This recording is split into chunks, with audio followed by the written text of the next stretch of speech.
You know, I was going to try to finish this video and release it before Engage comes out and overtakes Three Houses discussion, but here we are. Yeah, life definitely got in the way with this one, as did some voiceover issues. But better late than never, so how's it going everybody? As you can see in the video title, this is an addendum to the Three Houses video essay I made a while back. An appendix, if you will. Long story short, when I was making the essay, I kept coming across things I wanted to talk about but couldn't quite find space for, so I figured I'd make a video where I touch on each of those things. It's going to be pretty loose here structure-wise, but in short, it will be a chance for me to elaborate on these aforementioned things and ask the question, what, if anything, would I change about the 3 videos that make up the essay? So let's find out. We'll go in video order. Starting with the first one, I should first say that I'm just glad it came out how it did, considering it was my first time editing video and audio in any remotely sophisticated manner. In fact, it's probably the only reason why I can still watch it to this day, what with the muffled sounding audio and the not quite in sync visuals with the voiceover. But despite the messiness of the, style of this video, I sometimes wonder if I should reintroduce some of the more fast-paced text changes and varied placement of text and images and such. Only problem is that it's hella time-consuming, and it already takes me long enough to make the videos I put out currently. I'll see what I can do moving forward though. I was also originally going to give it an obnoxiously long title, which would have been Fire Emblem Three Houses 21st Century Gesamtkunstwerk Part 1. What is bracket, insert big scary German word here, close bracket. But YouTube has a character limit on video titles, so that idea immediately went right down the drain. And you know what? That was probably for the best. Related to this, I sometimes wonder if it was a flawed idea to use the term Gesamtkunstwerk at all. Not only does it likely not do me any favors in the YouTube algorithm, but it's also just a total mouthful. I also think of conversations I had with some of my IRL friends while making the video, and some of those folks asked me why it specifically had to be Gesamtkunstwerk and not something different. After all, it's such an old-fashioned 19th century term, and you can point to other forms of media today that perhaps encapsulate Gesamtkunstwerk better, not to mention all the other artistic terms that could maybe fit Three Houses better. In the end, there were 2 main reasons I settled on Gesamtkunstwerk as the term to use. The first came from long before I had the idea to make the essay. I had just finished Silver Snow, which was the last of my first 4 runs of the game, and I was so overcome with the thoughts and feelings I experienced throughout the game that I just had to call one of my friends who had played Three Houses too so we could discuss it. And at some point during our discussion, the word just flew out of my mind and through my mouth. Fortunately for me, the friend I was talking to also went to music school, so he knew what I was talking about and thought it was an apt description, so I went with it. The second reason didn't come until I was working on the script for the essay proper. I hadn't recorded any of the voiceovers yet, but I had already begun sketching out some of the script for Part 2, and of course since I knew Part 2 was going to be on the leitmotif, I figured another Wagnerian term like Gesamtkunstwerk would be fitting. But speaking of Part 2, let's go ahead and move on to that video, which I was going to subtitle, A Heavy Dose of the Leitmotif. Get it? Heavy and light? Okay, I'll see myself out. But really, aside from the still lackluster audio editing on my part, this is the video I would change the least, probably because I was really able to play into my wheelhouse.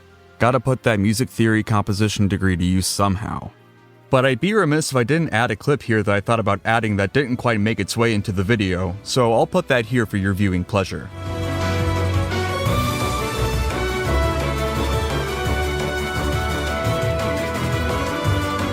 And with that, let's jump straight to Part 3, which I was just going to subtitle The Meta. This is the video that had the most material that I either forgot or otherwise left out. Again, like I wrote in the disclaimer at the beginning of that video, I stand by everything I said, but I would still feel weird if I didn't discuss some things, so I'm gonna do that now. I'll start with something I forgot to add to the section on how earlier Fire Emblem titles influenced Three Houses. In Chapter 13 of FE6, when King Zephiel is having his conversation with Guinevere, the way he talks about waging his war for change seems much like Edelgard's motivation to start the war in Fodlan, namely in that radical change requires great sacrifice. I also got a couple of factual things wrong in this part of the video, and though I left a couple comments pointing them out, I figured I should say them here too. First, contrary to what I said about FE4 having the series' first support system, supports were actually first included in FE3, albeit without much fanfare. It's similar to the FE5 support system, where there aren't any support conversations, but some characters get stat boosts when standing near units they have an in-universe connection with. Some obvious examples here include Marth and Seda, as well as Princess Minerva and the White Wing Sisters. Later in the video, I also made a mistake when I said that Awakening expanded reclassing for the first time, when it was actually FE11 and 12 that did it first. I honestly have no idea how I didn't catch this mistake, since I got it right earlier in the script when talking about FE11 and 12's influences on Three Houses. And speaking of, I feel like I should have talked more about FEs 11 and 12 in general, since I think they're often unfairly ignored in Fire Emblem discourse, though I can't think off the top of my head what all I should have brought up. Another video, perhaps. I guess I did briefly mention Chris in the section on self-inserts, which reminds me that I should have also brought up Mark in that section. I've seen several people online call Mark the best self-insert in the series, but I'm not quite as sold. Usually the argument involves things like him not interfering with the plot and not taking up too much space in the game and keeping interactions with your other units to a minimum, but to me that just defeats the purpose of a self-insert. Why have a self-insert at all if they're barely even going to be present? It makes me wonder if the folks who say Mark is the best self-insert are really just saying that they don't want self-inserts at all. And to be clear, that's perfectly valid. It's okay to not want self-inserts. I personally think self-inserts are an overused trope in video games, and I find that having no self-insert is preferable to a poorly utilized self-insert. I just wish that some of those people would be more upfront about it. Or, if I'm wrong and they really do like Mark specifically, I wish they'd elaborate more on what they like about his actual characteristics, and not just about his absence. And now that I've probably rustled a few feathers, it's time for me to really kick the hornet's nest by talking more about the love and sexuality section of Part 3. This section may not have bothered any of you, or maybe it did, who knows. But for my own sake, I thought I'd expand on this topic because I dislike how I found myself lumping love and sexuality together. Many of you who know me in real life and know certain things about me know that I tend to get really annoyed when people treat love and sexuality as mutually exclusive, so writing that section the way I did made me feel a bit like a hypocrite, I guess. That being said, however, I do think my points still stand, and to reinforce them even further, I did a bit more digging to find more examples of where sexuality and attraction, whether from love or not, play a role in the pre-Awakening Fire Emblem games, because again, it's not like it wasn't always there. So here we go. In FEs 1 and 11, we clearly see Maria crushing on Marth, and it seems like half the recruits join because they've got the hots for Seda. The Arcanea games also low-key play heavily into the shipping wars, setting up all sorts of love triangles and potential pairings for fans to have fun with. The White Wing Sisters especially get caught up in all of this, with Katria being hopelessly in love with Marth, and both Palla and Est pining after Abel. We see this in Est and Abel being together in FE3, and Palla lovingly mentioning Abel in her FEs 2 and 3 plus Shadows of Valentia death quotes. Shadows of Valentia places up even more by mentioning Palla's crush and her supports with Katria. And to top it all off, we see all of this worked into the hidden support system in FE3 where Katria gets a support bonus from Marth, and where Est and Palla both get support bonuses from Abel. And I don't know about you, but I can't play FEs 1 and 3 without going, "Hey, you two should kiss!" every time Camus and Nina are on screen together. And that actually reminds me, since I also talked about the random story inconsistencies and issues from Three Houses in Part 3, and I'll be talking about more later, I have another one here. What in the world is continuity in the Arcanea and Valentia relationships? I understand how Camus got to Valentia and lost his memory after FE1, but how is he able to go back to Arcanea and leave Tatiana, who he was together with in FE2, all alone for FE3? And how do Est and Abel become a couple in the 1 year between FEs 1 and 3 when Est spends much of that time in Valentia for FE2? Alright, what else is there? Let's get through these quick. Larum's pretty clingy towards Roy in FE6, and Saul's whole character is trying to get all the ladies. Lilina drops some pretty heavy hints that she likes Roy in the beginning of Chapter 8 Acts 2. In FE7 you can practically feel Lynn thirst for Mark, i.e. you, and Hector teases Eliwood when Eliwood introduces him to Lynn. Eliwood also of course falls head over heels for Ninian, and a huge chunk of the plot centers around the two of them, especially as you progress into the later chapters. Marish's obsession with Marth in FE12 also fits this. You straight up see her fantasizing about, shall we say, alone time with Marth, not realizing or ignoring that Seda is his fiancée. I could probably fit Amy from the Tellius games in a similar category considering her attempts to woo Ike. Oh, and I find it funny how some of the same people that complain about fan service and sexual topics in the series then turn around to use FE4 as an example of what the series is like when story takes precedent over sex appeal. Freaking FE4! You know, the game where Sylvia literally says, "Yeah, I like it rough," to Lewin, and where Arden is down bad because he can't get a girl and isn't as fast as Alec, which is literally followed up by Alec making his move on Sylvia, and where Johan and Johalvier literally kill each other over jealousy for Larse, not to mention that half the game's mechanics center around shipping characters together, and what else? Oh yeah, freaking incest. Let's not pretend that certain groups of fans haven't had fun with that one. All this to say, you don't necessarily need fun visuals to have heavy-handed fan service. And now that I've sufficiently addressed that topic, let's talk about Fates again. I could have added this to either part 2 or part 3 of the essay, but in the end it turned out to be neither. I thought about discussing the relationship between The Edge of Dawn from Three Houses and Lost in Thoughts All Alone from Fates, and now that I think about it, it probably would have fit best in part 3 because it would have had to do with another improvement from Fates to Three Houses, that being the implementation of the two songs in their respective games. The big thing here, as I'm sure you can probably guess, is that much like the other features of Fates, Lost in Thoughts All Alone feels pretty shoehorned into the story. Azura just shows up from time to time to sing it at important story beats. In comparison, The Edge of Dawn actually receives development in the spots where it shows up, and it doesn't even require any of the characters to sing it. But still, it's not like Lost in Thoughts All Alone isn't effective whatsoever. For one thing, it really is a nice tune, and I especially like how the lyrics change depending on which game you're playing.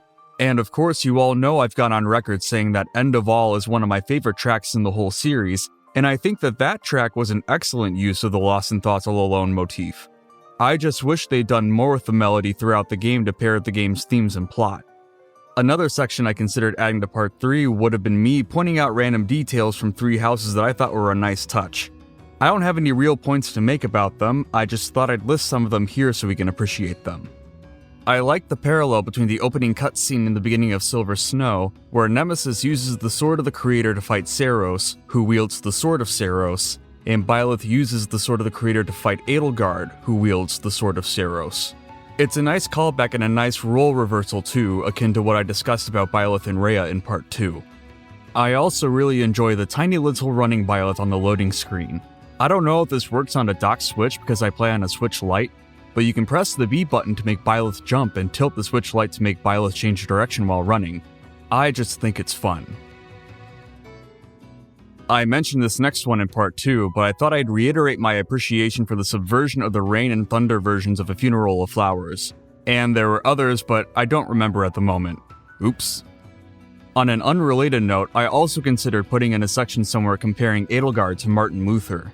Once again, as some of you who know me in real life know, I am a #good Lutheran boy, and I couldn't help but think of good old Marty Luther when Edelgard declared war on the Church of Seiros. The more I thought about it though, the more I came to the conclusion that it really isn't a good comparison, and it's for one very important reason. While Luther was a literal Augustinian monk who sought to reform the Roman Catholic Church only to get kicked out for his ideas, Edelgard split from the Church of Seiros from the get-go, actively trying to destroy it. There was no sort of theological reform Edelgard wanted to advocate for or anything like that. I still think the visual of Edelgard nailing the 95 Theses to the cathedral doors at Garreg Mach is a fun image though, so at least there's that. On a perhaps more controversial note, I also considered writing a section on colorism in both Three Houses and in the Fire Emblem series as a whole in part 3, since I noticed the lack of skin tone variance despite the game tackling the topic of racism. This would be a bit hard for me to talk about in video format, in part because I'm white and don't have the lived experience, and part because it's just a really big topic that would benefit more from its own video as opposed to a small section in another video.